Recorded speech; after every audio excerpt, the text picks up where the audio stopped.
Hi there, this is Marissa, and today I have a new Watch Me DigiScrap video for you. In this video, I am using the Us collection from Sahin Designs, which is one of my favorites.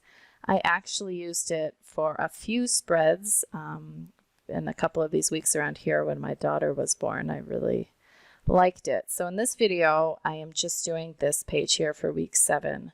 But then next week I will show you some more pages using the same collection, and because the week 8 does go next to this one.